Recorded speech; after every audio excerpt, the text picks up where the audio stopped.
Hey everyone, today's video we are going over the 3 most important spots for myofascial release of a sports hernia.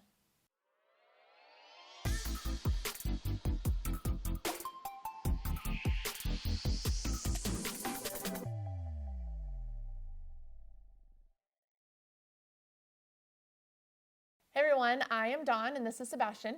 And we work at Performance Place Sports Care, just part of the locally world famous chiropractors here. And today, this video, we are getting into not everywhere that you should be myofascial releasing for a sports hernia, but the top 3 spots. So we're just gonna show you right away how that's gonna work for these areas, and we'll get right into it. Cool. All right, you wanna be the subject first? Sure. Okay. How do you want me? Why don't you lay on your side, or on your back? On my back. Okay, we're going to try to be considerate of camera angle here just to make sure you can see what's going on.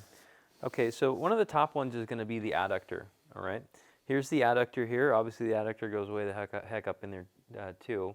And so we're always mindful when we work with people with this too. You got to make sure that we're in close quarters here, okay? Also too, since it is tender a lot of times for people when you have them push, use their adductor, I always like to have them just relax. You feeling okay? There you go. I didn't realize it wasn't relaxing. Dawn wasn't relaxed. She was guarding against me. Okay, so I'm just going to use a little bit of a pin and stretch method. You okay there? Yep. Yeah, you're getting mentally ready for it, huh? So this doesn't feel good on most people. It's a pretty tender area. We tend to prefer to do it in a fashion where we're working into the actual sports hernia region, mainly because if there's a chance that there is some actual tearing or fraying going on, that we'd rather not pull it this direction and separate the 2 tissues, right? Mm-hmm. How does this feel for you? It's pretty tender, but it's okay. You gonna scream? No, I'm all right. If you went a little deeper, I might. That's a challenge.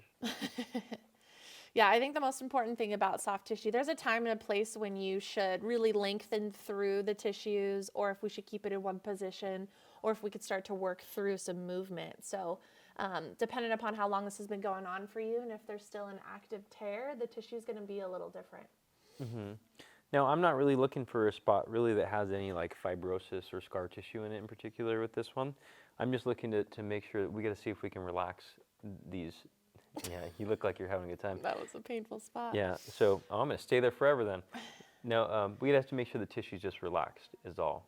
And to be fair, it is going to get tight probably about a week period of time. Mm-hmm. But we're trying to keep symptoms at bay while this area tends to settle itself, and then we can use corrective exercise to help build some support in the area. Oof. Are you going to bruise tomorrow? I don't think bruise, but that almost made me throw up. Okay, so that's number 1. You can go into the adductor region. Obviously, you can go into the other adductors too a little bit higher.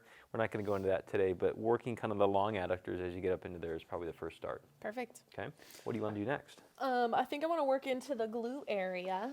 Okay, so for you, lay on your left side.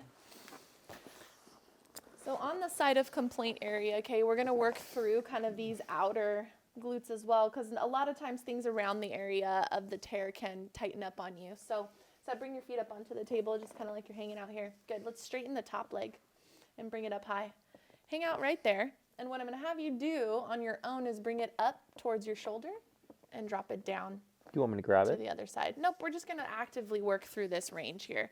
If there's any points where it's painful for you, I want you to stop at that spot. Don't go any further, okay?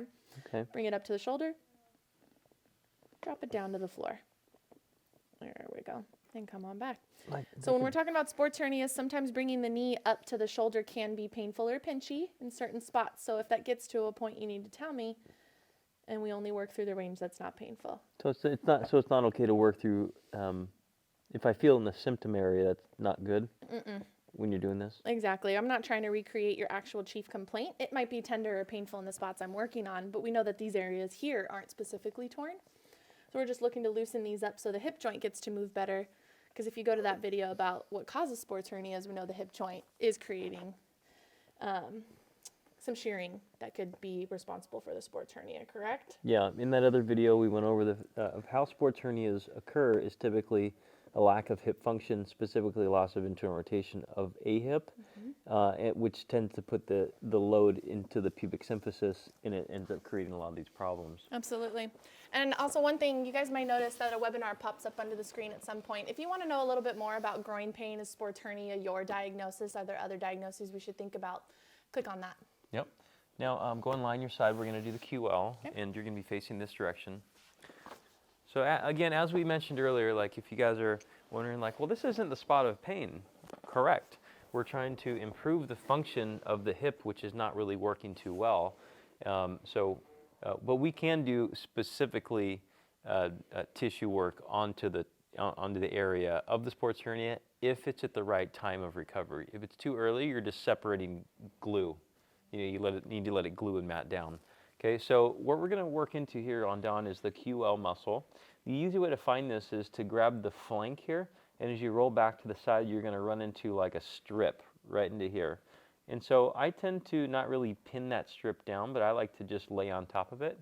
All right, it's really tender to do this, right, Dawn? Yeah, it's like I'm trying to stab you with a knife. And this way is a little bit more comfortable for it. Now you can do this in a seated position too, but all we need is just relative lateral flexion or movement of the body to open up essentially. And so what I'm going to have Dawn do, since she's able to move her legs, is go ahead and bring her legs up to the table. Okay, and I'm going to hold right about here, and go ahead and let your legs slowly slide off to the floor. Let gravity take them and let it do its work. Good. And let's do a couple passes at this. How does this feel for you? Feels good. I know this spot can be tender on a lot of people. Sometimes take your breath away, but this feels pretty good. Yeah, not quite like that adductor, huh? So normally we'll spend just a few minutes on this. Probably 5 minutes is quite a bit, but maybe 2, 3, 4 minutes into that realm. We can cover different areas. Now, Dawn, would you do the opposite side? Or are we only doing one side on these people? It really just depends on the person. So I would probably stick to the side of complaint, but if we see something in their movement that shows maybe the other side's overworking, it might be beneficial to get some tissue work on that side as well. Yeah, you can go ahead and pop up if you want. Yeah, so again, the goal with the tissue work is to improve the functionality of the hip, which is the driver of symptoms of the sports hernia anyways. Absolutely. And like we said, there is a video on what causes sports hernia. So if that's something that you guys want to dive into, not just what to do about it tissue work wise, but we do have things like exercises that you can pair with this, or if you just want to know a little bit more, educate yourself, you can take advantage on our channel, like and subscribe and search sports hernia. We got tons of stuff there for you. Yep. If you guys want help, we see people virtually and in person for this. We don't do tissue work virtually, but there's a lot of other things that we can help you do. Finding ways to decrease your symptoms, as well as giving you the right corrective exercise to do to build resiliency up in the hip to make it so the stops coming back in. So our contact is in the description below. We'll see you next time.